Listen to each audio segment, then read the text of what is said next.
São os itens 8 e 9, né? Sim, presidente, gravação iniciada. Muito obrigada.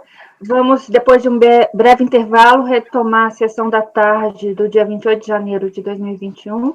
Primeira turma ordinária, terceira Câmara, terceira sessão. Estão presentes os conselheiros Ari Vendramini, Marcelo Costa Marques de Oliveira, Marco Antônio Marinho Nunes, Salvador Cândido Brandão Júnior, Semiramis de Oliveira Duro, José Adão Vitorino de Moraes, Sabrina Coutinho Barbosa e eu, Lisiane Gelote Meira. Nós vamos retomar, nesse momento, os itens 8 e 9, que estão em vista de mesa. Eu peço, por favor, o apoio que convoque o patrono. Ok, presidente, farei a convocação. Obrigada.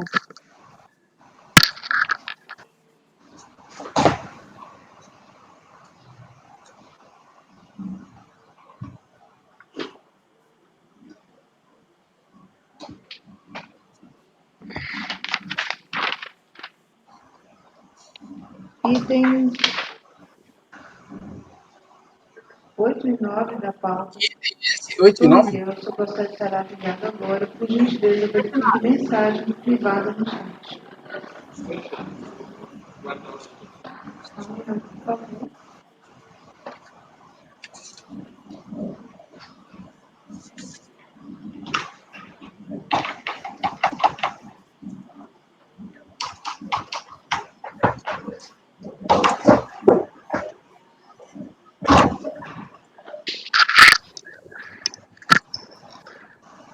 Boa tarde.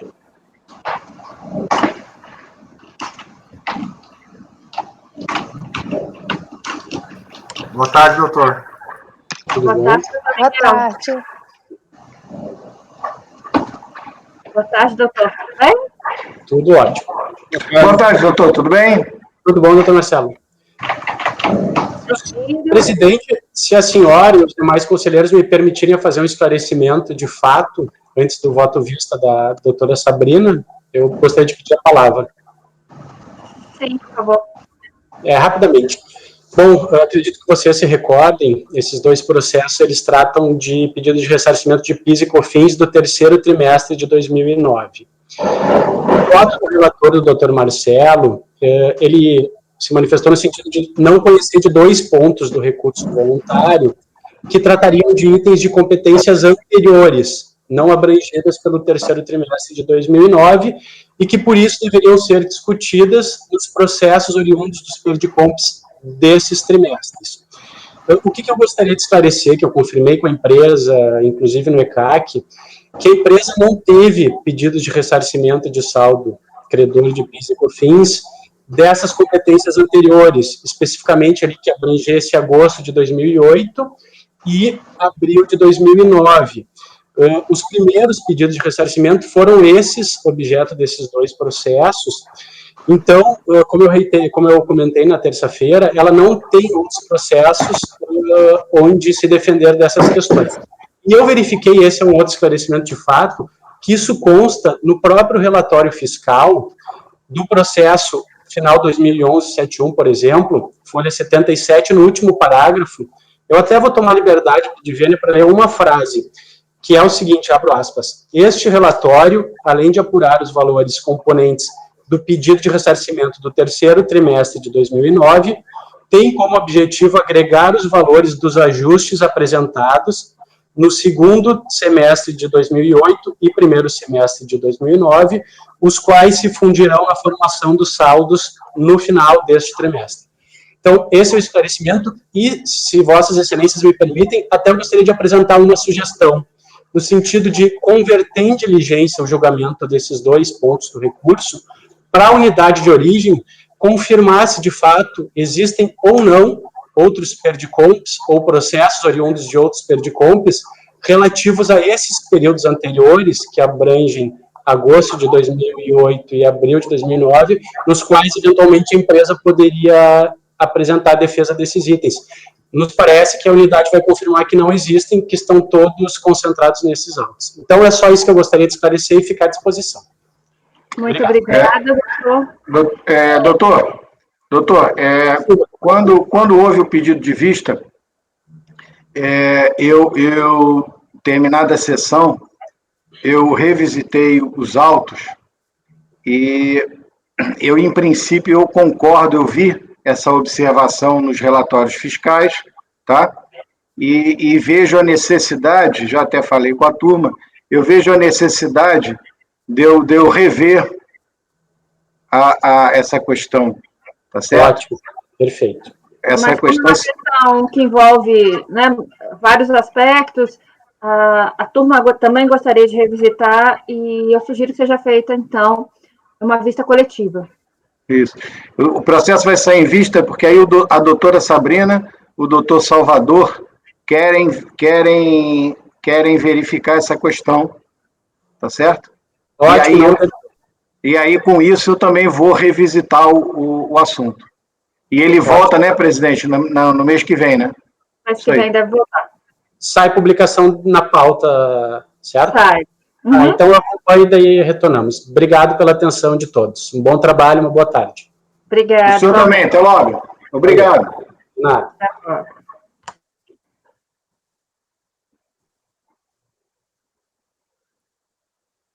Ele saiu antes da presidente proclamar o correio. Ele saiu... Aqui ainda. Não, estou aqui, não saí. Pensei que ele tinha saído já. Não. Então, vamos lá. Então, itens 8 e 9, a determinação, a conclusão foi que ambos vão sair em vista coletiva. Ok. Agora sim. Muito obrigada, doutor. Um abraço. Tchau, tchau. Obrigado. Tchau. Presidente, a gente tinha votado, por isso que passou na vista da Sabrina. Eu descarto tudo aqui, só coloco vista concedida coletiva? Sim. Por favor. Agora retomamos onde paramos, que é no item... Quem me ajuda aqui? Acho que é 119, deixa eu ver. Vou chegar lá. É o Hospital São Judas. Presidente. 18 foi jeito. 118. É de 118 consta É 118. Fala aí, Marcelo.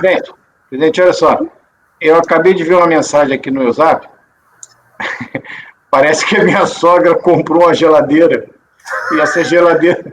E a geladeira está chegando aqui em casa. Eu estou sozinho e de muleta e cadeira de roda. Então, eu deixei a porta aqui da minha cozinha aberta, que vai tocar o interfone. Talvez eu tenha... Eu já avisei que eu estou nessa situação, eu vou ter pelo menos que abrir a porta, entendeu? A minha porta aqui de casa e a porta lá de baixo para eles subirem com a geladeira. Tá bem, a gente vê como faz. Tá, mas eu aviso, mas é coisa rápida. Meu apartamento é pequeno, então eu vou pulando até lá. É muito rápido. É muito rápido. Eu acho que o meu... No seu estado, nada é rápido, Marcelo. Hã? No seu estado, nada é rápido. Tem que não, pois rápido. Mas o meu sogro parece que está vindo junto, então ele vai subir com o cara, mas eu tenho que abrir a porta lá, eu tenho que abrir a portaria, a porta aqui de casa. Você quer que a gente tome alguma providência aí, caso você não consiga voltar? Vamos lá. Ele fica sério. Ele fala e fica sério. Né? Vamos lá, gente. Estamos sendo gravados. Tem que continuar sério. Vamos lá. Vamos passar para o item 118, cujo embargante é a Fazenda Nacional, interessado ao Hospital São Judas Tadeu, de relatoria do doutor Salvador. Quando estiver pronto, por favor, doutor Salvador. Ok. Isso aqui é um pedido de restituição, é um embargos, né? Apresentado pelo hospital, porque ele entendia que ele era beneficiário da isenção de COFINS, dada pela Lei Complementar 70 de 91,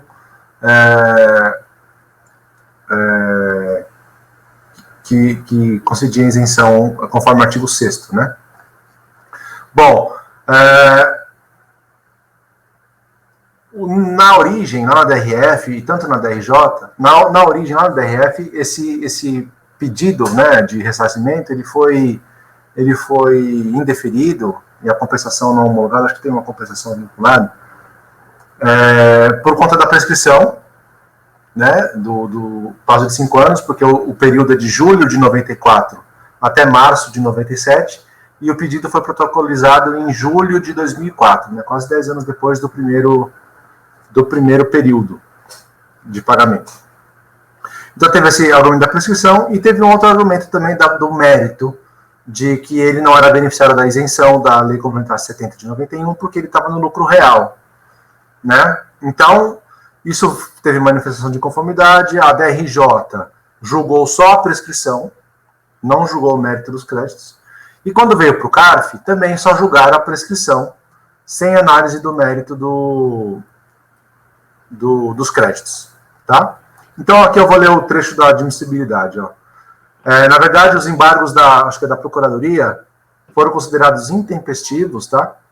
Mas entendeu-se aqui um lapso manifesto no encaminhamento do acórdão embargado, uma vez que os autos deveriam retornar à primeira instância, né, a DRJ, para o julgamento das demais alegações da manifestação de conformidade, e não à unidade de origem, uma vez que lá já foi exaurida a análise do direito creditório efetuada no despacho decisório. Então, conforme o despacho decisório proferido pela DRF lá de Divinópolis, tinham dois argumentos, a prescrição e a inexistência do próprio crédito diante da não aplicação da Lei Complementar 70 de 91. A DRJ, a primeira turma de Belo Horizonte, no acórdão 02-17-450, tratou apenas da preliminar e entendeu que estava prescrito.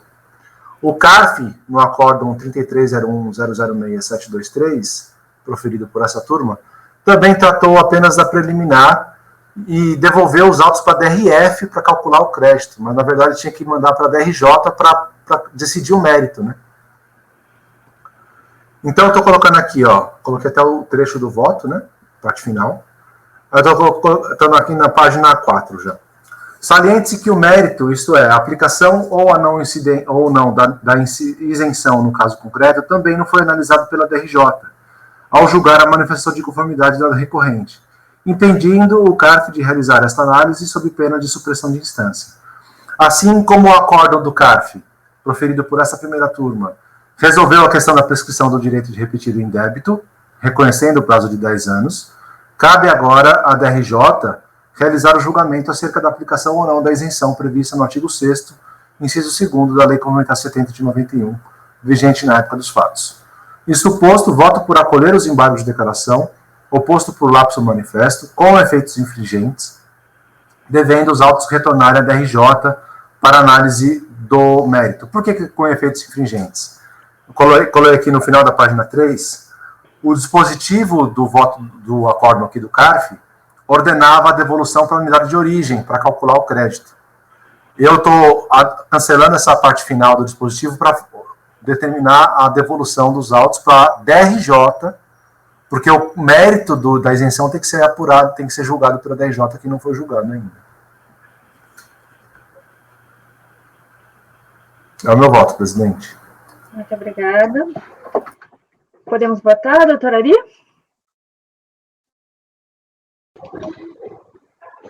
Acompanha. Muito obrigada. Doutor Marcelo? Acompanha. Obrigada. Doutor Marco Antônio? Também acompanho. Muito obrigada. Doutor José Adão? Acompanho o relator. Obrigada. Doutora Semiramis? Acompanho. Muito obrigada. Doutora Sabrina? Acompanho. Muito obrigada. Então, a decisão é por unanimidade de votos, acolher os embargos de declaração opostos por lapso manifesto com efeitos infringentes, devendo os autos retornarem à DRJ para análise do mérito dos débitos. Eu vou sair só um minutinho, então, que eu vou abrir a porta aqui, tá? Ok.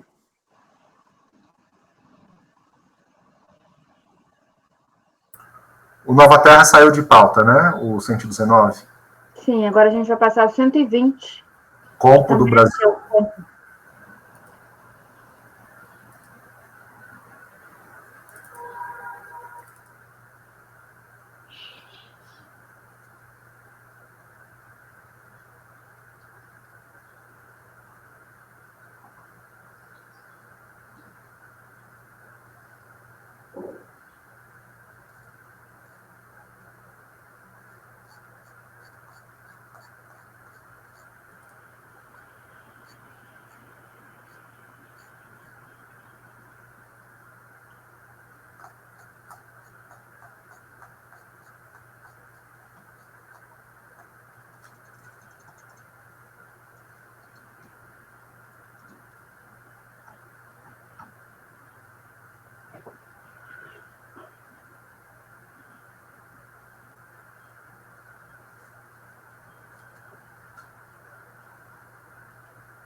Tudo bem, doutor Marcelo? Nós vamos passar para o item 120. Eu vou anunciar aqui enquanto o senhor procura. Item 120, recorrente Compro do Brasil Participações Eireli, de relatoria do doutor Salvador. Quando o senhor e o senhor Marcelo estiverem prontos, pode começar. Estou tentando dar uma lida rápida aqui para lembrar que também já O 119 saiu. 119 saiu de pau.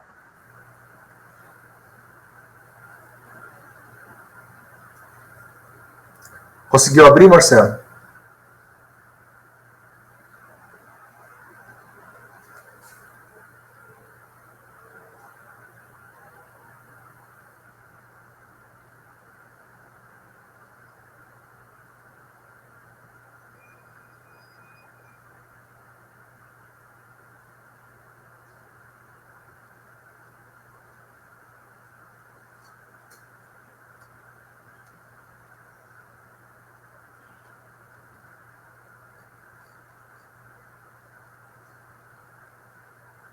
Ainda não consegui abrir, não, presidente. Só mais um minutinho, por favor.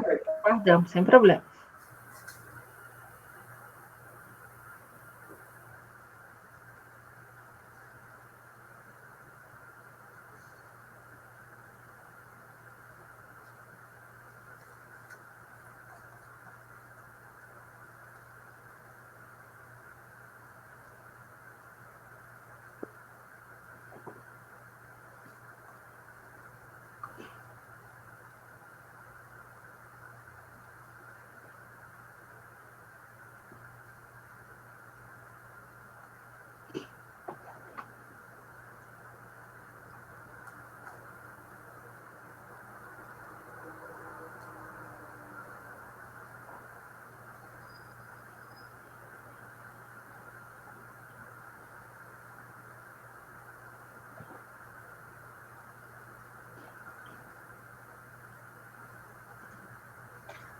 Já estou aberto com o arquivo. Podemos começar. Obrigado. Acabou, doutor Salvador? Sim. Então, aqui nós temos pedido de ressarcimento de crédito de IPI vinculado a pedidos de compensação que foram formulados entre 98 e 2000, ainda na época que pedido de compensação era pedido, né, não era declaração. O crédito de IPI que a empresa pleiteia decorre de um incentivo que foi dado pela Lei 8248, que era sobre insumos que deveriam ser utilizados na fabricação de bens de informática, tá? E isso tinha um controle, uma fiscalização do Ministério da Ciência e Tecnologia e tinha algumas portarias também que regulamentavam esse incentivo. Os pedidos de compensação, então, tinham como objeto compensar tais créditos com débitos próprios e débitos de terceiro, porque na época vigia a IN 21 de 97, que admitia a compensação com crédito de terceiro, tá? O Ministério da Ciência e Tecnologia, ela fiscalizou a empresa e ela detectou que os requisitos para a fruição desse benefício não foram cumpridos pela pessoa jurídica. Esse benefício, ele tinha, para ser fruído, tinha que ser a receita bruta oferida, né, com a venda de equipamentos, acho que era isso, faturamento bruto no mercado interno, no mínimo 5% tinha que ser vertido, né, ou investido em pesquisa e desenvolvimento. E o Ministério da Ciência e Tecnologia falou que ele não cumpriu esse requisito e excluiu ele do benefício, tá? E aí o Ministério da Ciência e Tecnologia ele emitiu vários pareceres técnicos, estão aqui em folhas 252 a 270, glosando, né, excluindo a empresa do benefício, tendo em vista o descumprimento das obrigações, cuja penalidade é o ressarcimento dos incentivos usufruídos com juros e multa, conforme o artigo 9º da mesma lei. Então, a DRF, ela se pautou nestes pareceres do Ministério da Ciência e Tecnologia e glosou os créditos. A ciência do despacho decisório veio só em 2006, maio de 2006, mais ou menos, tá? Então, a segunda turma da DRJ, ela deu provimento parcial no seguinte sentido. Ela entendeu que o crédito era indevido, tanto porque não é mais possível ele vender esses créditos para terceiro, né, fazer compensação com abatimento de débito de terceiro, quanto pelo próprio mérito por ele ter sido excluído do benefício pelo Ministério da Ciência e Tecnologia. Mas ele reconheceu uma homologação tácita de alguns pedidos, porque a ciência só veio em 2006, né, ou 2005, não lembro agora. Então ele fala assim, os pedidos de compensação de créditos próprios com débitos de terceiros não se converteram em declarações de compensação e, por consequência, não ocorre a homologação tácita das compensações requeridas.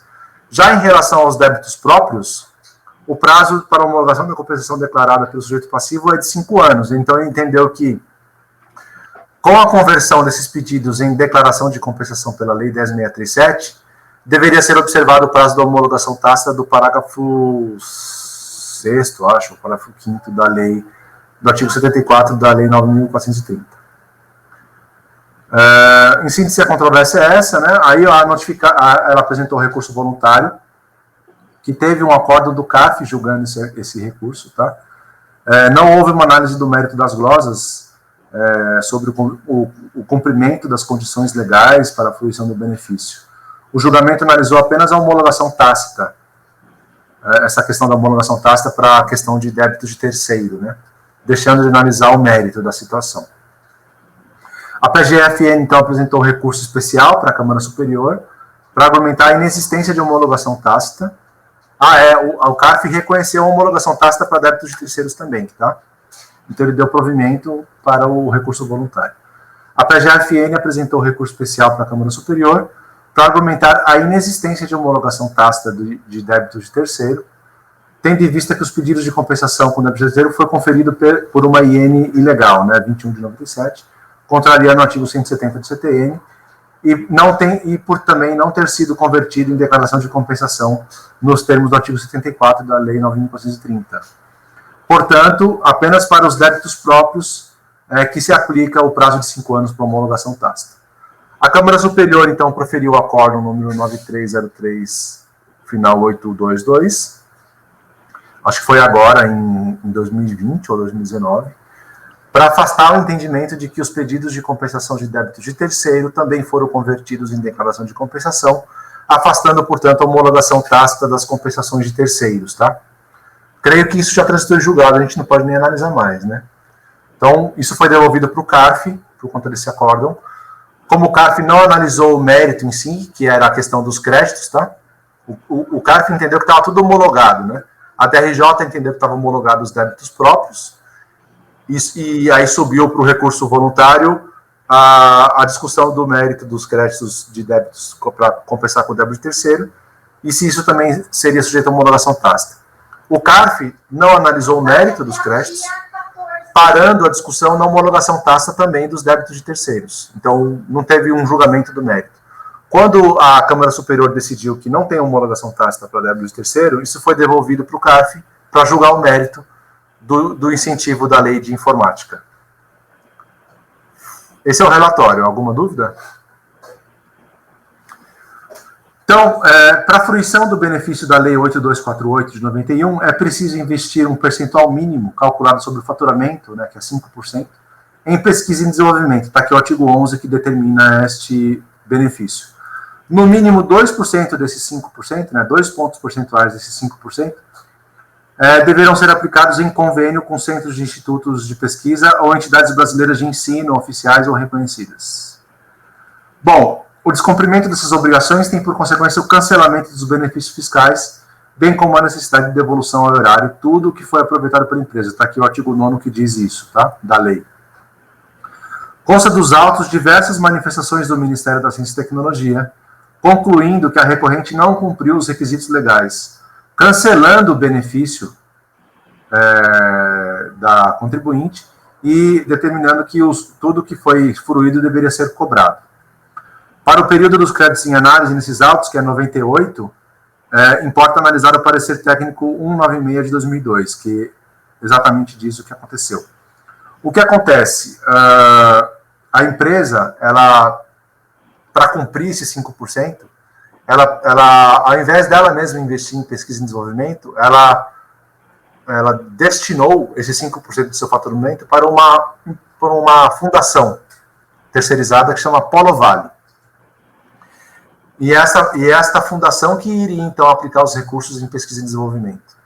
o Ministério da Ciência e Tecnologia descobriu que essa Polo Vale não fazia os investimentos, na verdade ela distribuía lucro, aplicava em outros lugares, enfim. Então, revogou o benefício para a autuada, né, para a recorrente, porque a destinação não foi efetivamente cumprida. A contribuinte ainda se defende dizendo, olha, eu não tenho o poder de fiscalizar a Polo Vale, quem tinha que fazer isso é a MCT.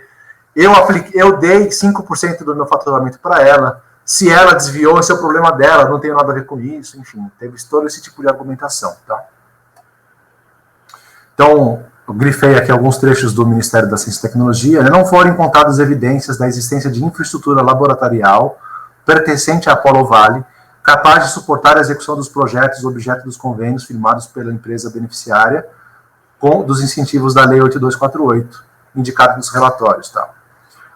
O saldo, aí determinou que o saldo do investimento, do incentivo devia ser ressarcido aos cofres públicos, né? Está aqui até o valor da época. Então, em sede de recursos, como eu já falei, ela sustenta que transferiu esse 5% do faturamento para a Polo Vale e que isso, fiscalizar se ela realmente cumpria esse investimento não lhe competia, né? Inclusive, argumenta que estava de boa fé. Eu entendo que os argumentos da recorrente não têm provimento, né? Com a manifestação do Ministério da Ciência e Tecnologia, a fiscalização tributária intimou a recorrente para apresentar explicações e documentação comprobatória sobre o seu direito de crédito, o que envolveria a prova do atendimento dos requisitos dispostos na Lei 8248. Está aqui o relato da DRF, desculpa. Em nenhum momento dos autos, ela traz elementos de prova a fim de contradizer a conclusão fiscal e do Ministério da Ciência e Tecnologia, apenas argumentando que está de boa fé. Com isso, não merece reparos a decisão recorrida, e por concordar com suas razões, adota o seu fundamento. Então, está aqui, em relação ao direito creditório, a recorrente apresenta alegações contraditórias. Inicialmente, ataca o parecer do Ministério da Ciência e Tecnologia, que atesta que a empresa não cumpriu os requisitos legais, mas, ao mesmo tempo, defende que não precisa juntar documento comprobatório ao presente processo, porque não é competência da Receita Federal analisar o cumprimento das exigências para fazer jus ao benefício. De fato, isso aqui é a DRJ está falando, tá? De fato, não cabe à Receita Federal contestar as conclusões emanadas pelo Ministério da Ciência e Tecnologia. E o ofício juntado ao processo é claro ao informar que a empresa não cumpriu os requisitos legais que regem a fruição do benefício em pauta. Assim, só restaria interessada a comprovar que o Ministério teria se equivocado ou alterado seu posicionamento, o que não foi feito. Não compete a esse julgador analisar os argumentos da manifestação acerca do cumprimento dos requisitos, devendo apenas acatar as conclusões apresentadas pelo Ministério da Ciência e Tecnologia. Então, eu conheço do recurso voluntário para negar provimento. Ok. Podemos votar? Então, nós estamos no item 120, e a proposta do relator é negar provimento. Doutor Ari? Acompanho. Muito obrigada. Doutor Marcelo? Acompanhe. Muito obrigada. Doutor Marco Antônio? Também acompanho. Obrigada. Doutor José Adão? Acompanho, relator. Muito obrigada. Doutora Semiramis? Acompanho o relator, presidente. Muito obrigada. Doutora Sabrina? Acompanho. Eu também acompanho o relator. Então, no item 120, a decisão é por unanimidade de votos, conhecer e negar provimento ao recurso voluntário. Podemos passar ao item 121, doutor Salvador? Então, passamos para o item 121, cuja recorrente APTIV, Manufatura e Serviço de Distribuição Limitada, também de relatoria do doutor Salvador. Por favor, doutor Salvador.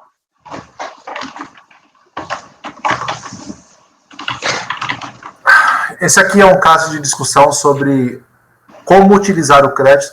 Então, assim, antes da Lei 9779 de 99,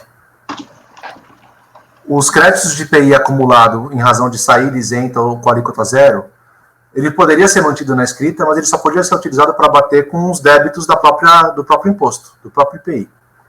Com a publicação da Lei 9779, a partir de janeiro de 99, esse saldo acumulado pode ser objeto de ressarcimento e compensação. Então, essa é a discussão. A discussão é o seguinte: Ele tinha saldo acumulado em 31 de dezembro de 98. Ele diz que, primeiro, ele utilizou esse saldo acumulado, ele gastou esse saldo acumulado para abater do próprio débito de IPI. O que ele está pedindo aqui como ressarcimento ou compensação é crédito de insumos que ele adquiriu já a partir de 99. Então, ou seja, não estava já abarcado pelo artigo 11 da Lei 9779 e ele poderia ser objeto de ressarcimento e compensação. O fisco contesta essa alegação dizendo que não, que ele não conseguiu demonstrar que ele primeiro deduziu dos débitos de IPI e está se ressarcindo apenas dos créditos acumulados a partir de janeiro. Ele entende que esse crédito que ele está utilizando aqui tem uma parcela dele já que é de 98 ainda. Eu vou até ler um trecho aqui, ó. Consoante termo de verificação de folhas 109 e 111, estou na página 2, a fiscalização lavrou diversos termos de intimação para apresentar documentos contábeis, livros de IPI, planilhas, notas fiscais, etc. Ao analisar a documentação, constatou que a contribuinte tinha um volume de créditos de R$ 1.800.000, registrado no livro de IPI, em 31 de dezembro de 98. Também notou que, em 99, a contribuinte não deu saída de todos os produtos acabados e registrados no estoque em 31 de dezembro de 98, apenas alguns, bem como não encontrou as informações sobre a utilização em 99 dos insumos adquiridos e escriturados em 31 de dezembro. Então, o que o fiscal entendeu? Ele entendeu o seguinte, olha, os insumos que você tem, que você comprou em 98, e que esse crédito desses insumos estão escriturados em dezembro de 98, esses insumos só podem ser utilizados para abater de produtos industrializados que você industrializou com esses insumos. Então, você tem que reservar esses insumos, e quando você for produzir em 99, esses insumos só podem ser utilizados, o crédito deles só pode ser utilizado para abater as saídas do produto acabado, que foram produzidos exclusivamente com esses insumos. Tá? Entendeu o argumento? Com isso, então ela formulou aqui, ó, após a análise da planilha e itens constantes de nota fiscais, de saída realizada no período de abril a junho de 99, constatamos que até junho de 99 ainda não havia saída de todos os produtos acabados existentes em estoques em 31 de dezembro de 98. Solicitamos que a empresa apresentasse uma planilha de cálculo destacando nas saídas dos produtos acabados existentes em estoque. Com isso, apresentou o entendimento de que a contribuinte não poderia ter aproveitado todo o saldo credor de 31 de 12 de 98 no valor de R$ 1.800.000, pois não houve prova de seu consumo. Então, esse ponto é importante. Ele está pedindo aqui, de compensação, um crédito de R$ 2.700.000. Ele tinha acumulado, em dezembro de 98, R$ 1.800.000. Como a autoridade administrativa entendeu que não havia uma devida comprovação da utilização de todo esse crédito com apenas débitos de IPI, seja de produtos acabados em 98, seja com a utilização dos insumos na produção de produtos em 99, ele entendeu que tudo deveria ser glosado.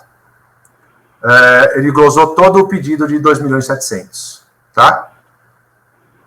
A contribuinte, então, se defende, dizendo que ela demonstrou por planilha e pelo livro fiscal e contábil de que ela fez a separação de insumos, contábil, tá? Porque ela disse que não tem como fazer a separação física dos insumos, porque os insumos são fungíveis, eles se misturam. Então, contabilmente, escrituralmente, ele fez essa separação pelo método do primeiro que entra, primeiro que sai, e fez a dedução adequada desses créditos dos insumos na produção dos produtos industrializados. A DRJ negou o provimento, entendeu que o entendimento da DRF estava mantido, tá? Então, assim, a DRJ, ela proferiu o acordo 9.514 para indeferir o pleito da contribuinte, sustentando que, em momento algum, está demonstrado que os débitos dizem respeito à saída de produtos acabados existentes em dezembro de 98, ou então fabricados a partir de 99, porém, com os insumos originadores daquele saldo. E essa comprovação é indispensável, pois o parágrafo 3º do artigo 5º da IN deixa claro que o direito do aproveitamento nas condições estabelecidas no artigo 11 da Lei 9779, do saldo credor de IPI decorrente da aquisição de matéria-prima, produto de embalagem, somente será admitido depois de esgotados os créditos existentes até dezembro de 98. Notificada a decisão, ela apresentou, então, um recurso voluntário. E o segundo Conselho de Contribuintes, então, proferiu uma resolução, número tal, ordenando a devolução dos autos para a origem, para fins de realizar uma diligência atendendo uma análise dos créditos de 98, né? Então, informar se a empresa dispunha de crédito acumulado de IPI em 31 de dezembro de 98 e assinalando qual é o valor do crédito, informar se a empresa registrou à margem do livro de apuração o valor do crédito acumulado de IPI, informar quais foram os débitos de IPI da empresa durante os meses dos anos de 99, 2009 e 2001. Foi uma diligência para vários processos, tá? Informar se a empresa se utilizou de crédito acumulado de IPI verificado em dezembro de 98 para bater de débitos da citada exação gerados a partir de 1º de janeiro de 99, esclarecendo quando exatamente tal crédito acumulado de IPI da contribuinte foi totalmente absorvido, e informar os valores de crédito de IPI incorporados pela empresa a partir de 1º de janeiro de 99, esboçando como se estruturou a contraposição de créditos e débitos. Tem vários requisitos aqui. Como resultado da diligência, foi editado o termo de diligência fiscal de folhas tais, 293 e 294. Ao analisar o livro de apuração de IPI, caso se entenda que a forma de apuração realizada pela contribuinte estava correta, a autoridade fiscal reconheceu que os créditos acumulados até 31 de dezembro de 98 foram totalmente consumidos até maio de 99. Assim, o montante de crédito objeto de pedido de ressarcimento, de 2.710.000, compreende apenas os insumos adquiridos no exercício de 99. A autoridade administrativa ainda elaborou planilhas para demonstrar sua conclusão. Juntou também o livro de apuração de IPI em folhas tais, e a manifestação da recorrente foi apresentada nessas folhas. O segundo Conselho de Contribuintes proferiu o acórdão julgando o mérito, negando o provimento ao recurso voluntário, a teor do disposto do artigo 5º da IN 33 de 99, editado em conformidade com o artigo 11 da Lei 9.709, o saldo credor apurado até 31 de dezembro, decorrente da aquisição da matéria-prima, produto intermediário e material de embalagem, utilizado na industrialização de produtos tributados, inclusive o sujeito à alíquota zero, somente poderá ser utilizado mediante compensação com débitos do próprio imposto. Ou seja, nada se manifestou sobre a diligência. Apesar de ter sido o próprio CARF que pediu a diligência, ele simplesmente julgou o mérito sem nada comentar sobre o relatório de diligência fiscal. Bom, isso teve um recurso especial, né? O CARF analisou, a Câmara Superior analisou esse recurso especial e entendeu que deveria cancelar o acórdão do CARF, determinando a devolução para um novo julgamento, no seguinte sentido, está aqui a ementa, ó. O direito a aproveitamento dos créditos de IPI decorrente de aquisição de matérias-primas. A terceira turma proferiu o acórdão 9303009 para anular o acórdão do recurso voluntário para um novo julgamento para a turma ordinária do CARF, diante da ausência da análise do resultado da diligência fiscal, mesmo tendo sido iniciativa da própria turma. Aí está aqui emendado, né? O direito a aproveitamento dos créditos decorrentes da aquisição de matéria-prima, produto intermediário, material de embalagem, utilizado na fabricação de produtos cuja saída seja com isenção alíquota zero, alcança exclusivamente os insumos recebidos pelo estabelecimento a partir de janeiro de 99. O aproveitamento dos créditos de IPI acumulados até o fim de 98 deve seguir os ditames da IN 33 de 99 para que fique devidamente apartado da manutenção e utilização daqueles créditos. Não apreciação dos argumentos determinantes da decisão. Não tendo sido conclusivos os resultados da diligência solicitada pelo próprio colegiado, regularmente contestados pelo sujeito passivo em sede de recurso voluntário, há que se anular a decisão para que outra seja proferida, se sua análise seria determinante para a solução da lide. Sustentou o ilustre relator que a diligência fiscal não parece ser conclusiva, posto a ressaltar que, apesar de afirmar que o contribuinte efetivamente esgotou os créditos de 98 até o 2º de maio de 99, bem antes, portanto, do trimestre em referência, dizer que o saldo credor acumulado ao seu final seria igual ao solicitado em ressarcimento, a diligência fiscal afirma que essa conclusão é válida se forem consideradas devidas as compensações realizadas pela contribuinte. Então, foi devolvido aqui os autos para julgamento novamente, porque o CARF, a Câmara Superior, entendeu que a omissão em tratar do relatório de diligência fiscal era uma omissão relevante que poderia influir no julgamento da causa, então anulou o acórdão do CARF para um novo julgamento. Bom, eu posso julgar aqui? Posso ir para o voto? Tá. Então, a polêmica é essa, né? Saber como que você utiliza o saldo credor acumulado no final de dezembro de 98. A causa da controvérsia deriva, então, do artigo 11 da Lei 9779. Até 31 de 12 de 98, os créditos básicos de IPI acumulados período a período apenas poderiam ser utilizados para bater com os débitos do próprio imposto em sua sistemática não cumulativa. O acúmulo de créditos poderia derivar de vários motivos, dentre eles a aquisição de insumos tributários utilizados na produção para produzir produtos isentos ou alíquota zero. A partir de janeiro de 99, o saldo acumulado desses insumos pode ser utilizado para ressarcimento ou compensação. Para atender à metodologia dessa permissão legal, foi editada a IN 33 de 99 para estabelecer em seu artigo 5º que apenas poderiam ser objeto de ressarcimento ou compensação os créditos básicos de IPI apurados a partir de 1º de janeiro de 99. Assim, os créditos acumulados até 31 de dezembro de 98 apenas poderiam ser utilizados para abater débitos do próprio imposto, sendo vedado o pedido de ressarcimento ou compensação. Após esgotados os créditos de 98, é que os pedidos apurados a partir de 99, os créditos apurados a partir de 99 poderiam ser objeto de ressarcimento. Então está aqui o trecho da IN, tá? Ó. A autoridade fiscal, ao analisar a escrita fiscal e contábil da contribuinte, sustentou que a recorrente não observou os ditames da IN, afirmando que até junho de 99 ainda havia no estoque produtos acabados que foram registrados até 31 de 12 de 98. Ainda sustentou que os insumos que geram créditos adquiridos em 98, esses insumos só poderiam ser utilizados, esse crédito desses insumos só poderiam ser utilizados para abater dos débitos relativos às saídas de produtos acabados, se industrializados apenas com estes insumos, não sendo possível abater débitos referentes às saídas de produtos industrializados com insumos tributários adquiridos a partir de 99. Há aqui uma clara vinculação física dos insumos. De início, é preciso considerar um grave equívoco da fiscalização, a meu ver. Tá? A autoridade fiscal auditou os livros de IPI e confirmou, isso consta do TVF, tá? Que em 31 de dezembro de 98, a recorrente tinha um crédito básico acumulado de 1.800.000. Apurou ainda que conseguiu identificar a saída em 99 de parte dos produtos acabados registrados em estoque no fim do exercício. Porém, ao indeferir o pedido de ressarcimento, indeferiu todo o crédito acumulado de 2.700.000, incluindo-se nesse valor os créditos que, indubitavelmente, foram apurados em janeiro de 99. Sim, porque se no fim de 98 a recorrente tinha 1.800.000, mas no fim de 99 tinha um crédito de 2.700.000, no mínimo 900.000 de crédito decorrem de insumos de 99.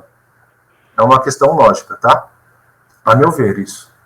Melhor dizendo, se o saldo credor acumulado de dezembro de 98 era de 1.800.000 e o pedido de ressarcimento no ano 2000 tem como objeto o saldo credor do quarto trimestre de 99, na monta de 2.700.000, imaginando uma situação em que a recorrente não utilizou nada de seus créditos de 98, na não cumulatividade do período de 99, o máximo que poderia ter sido gozado pela fiscalização era 1.800.000, pois esse era o saldo de dezembro de 98, e não o valor total de 2.700.000, que estava acumulado em dezembro de 99, devendo-se reconhecer de pronto cerca de 900.000 de créditos para o ressarcimento. Só por esse raciocínio já se percebe o equívoco do despacho decisório, ainda mais considerando que a própria fiscalização detectou saída em 99 de produtos acabados que já estavam no estoque em dezembro de 98. O entendimento da autoridade fiscal pelo indeferimento do ressarcimento decorre de uma leitura incompleta do parágrafo 2º do artigo 5º da IN 33 de 99. A vinculação dos insumos com os produtos industrializados não é física, mas sim escritural. Vejamos. Olha o que está dito no parágrafo 2º. O aproveitamento dos créditos de IPI de que trata esse artigo somente pode ser efetuado com débitos decorrentes da saída dos produtos acabados existente em 31 de dezembro de 98 e dos fabricados. Então, produto acabado, tudo bem. e dos fabricados a partir de janeiro de 99, com a utilização dos insumos originadores desses créditos, considerando-se que os produtos que primeiro que saírem foram industrializados com a utilização dos insumos que primeiro que entraram no estabelecimento. É um raciocínio contábil isso, tá? Não é físico. Nota-se que a própria IN afirma categoricamente que os créditos de IPI existentes em 31 de dezembro de 98 somente podem ser aproveitados com débitos decorrentes de produtos fabricados a partir de 1º de janeiro de 99, se no produto industrializado foi utilizado insumos originadores desses créditos. A fiscalização parou a leitura aqui. No entanto, a redação do dispositivo é clara. E dos fabricados a partir de 1º de janeiro de 99, com a utilização dos insumos originadores desses créditos, não limitando que somente podem ser utilizados os insumos de 98. Com isso, um produto industrializado pode ser produzido com diversos insumos misturados, desde que algum deles seja de 98. Ainda, nesse ponto, a parte final é salutar para a solução do caso. Eu coloquei a sigla em inglês aqui, mas é o PEPS, em português é o PEPS, né? Primeiro que entra, primeiro que sai. A própria IN considera que o primeiro produto que se der saída foi industrializado com a utilização dos insumos que primeiro que entraram no estabelecimento. Trata-se de uma presunção a ser aplicada na escrituração para fins de permitir a dedução dos créditos mais antigos, primeiro que entraram, com os débitos de saídas mais novas, primeiro que saíram. E esse foi o procedimento adotado pela recorrente, conforme se vê da planilha juntada em sua manifestação de conformidade, conforme explicações que já haviam sido apresentadas durante a fiscalização. Ele explicou aqui como é que aconteceu. Então, aqui no finalzinho do trecho transcrito, em maio de 99, a movimentação de saídas tributadas foi de 740 mil, que acabou com o saldo credor remanescente dos meses anteriores. Aí ele explica que a partir de então, a partir de maio, ele começou a escriturar os créditos de insumos adquiridos em 99. Para fins de instruir e esclarecer alguns pontos, o antigo Conselho de Contribuintes determinou a baixa dos autos em diligência conforme resolução número tal. A unidade de origem elaborou um relatório, acompanhado de planilhas e do livro de apuração, para informar que todo o saldo de crédito acumulado até 31 de dezembro de 98 foi utilizado até maio de 99. Assim, confirmou que o pedido de ressarcimento para os créditos acumulados no quarto trimestre de 99, na monta de 2.700.000, decorre de insumos adquiridos em 99. Aqui eu transcrevo a tabelinha que ele elaborou, tá? E o argumento que ele utilizou para isso. Com isso, considerando como correta a metodologia de abatimento realizada com base no artigo 5º, parágrafo 2º da IN, o método PEPS, né?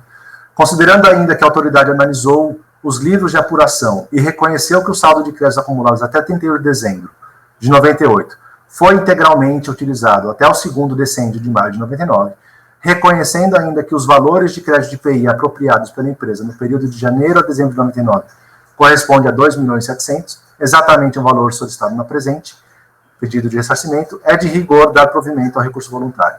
Isso posto, com esse do recurso voluntário para dar provimento. É o meu voto, presidente.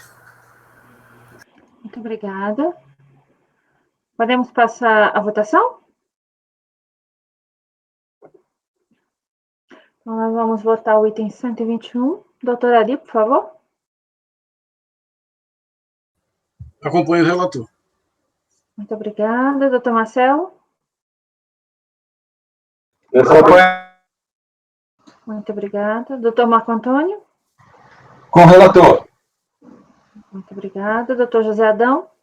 Também acompanho o relator. Doutora Semiramis? Acompanho o relator. Muito obrigada. Doutora Sabrina? Acompanho. Muito obrigada. Eu também acompanho o relator. Então, a decisão no item 121 é por unanimidade de votos. Conheço do recurso voluntário, conhecer para dar provimento. Ok? Agora é 123. Podemos continuar? Está tudo bem com o Marco Antônio, com o Marcelo? Ninguém precisa de intervalo? Então, vamos passar para o item... Pode ser, eu aceito. Intervalo? Eu também aceito esse intervalo. Então, tá bom. 5 minutinhos, então. Aí a gente volta para o item 123. Presidente, gravação interrompida. Obrigada.